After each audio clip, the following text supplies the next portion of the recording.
Well, I think I think it's very practical. I mean, if you've got an enormously higher percentage of men, and especially white men, in leadership positions, and if you're trying to do all your diversity and inclusion work around them and in reaction to them, you're not going to be able to have as much change as when you get them into the mix. And it's just that simple. I mean, we've got to have everybody involved if we're really going to have any kind of sustainable corporate culture change. And I so, if agree. we start by saying no, Mhm. only white women and women of color or LGBTQ folks or whatever are going to be working on these issues, then we're just not going to be able to be as successful. And so there's some practicality in it.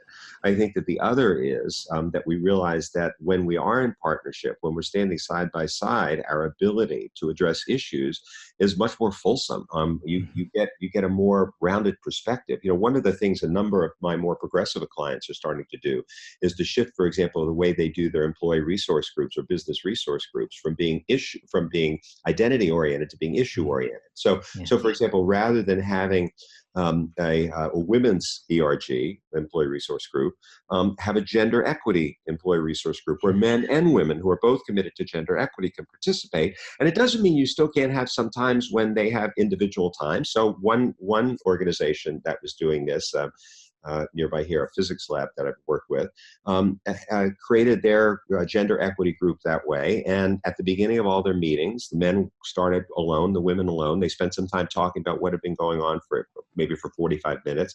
They then come back and share their perspectives. And then for the next hour together, they sort of roll up sleeves together and say, how could we move this forward? So any solution that comes out is inclusive of all people who are interested in Yes. working on it. And I think that's much more powerful in the long run for sustainable change than to have it only come from one group.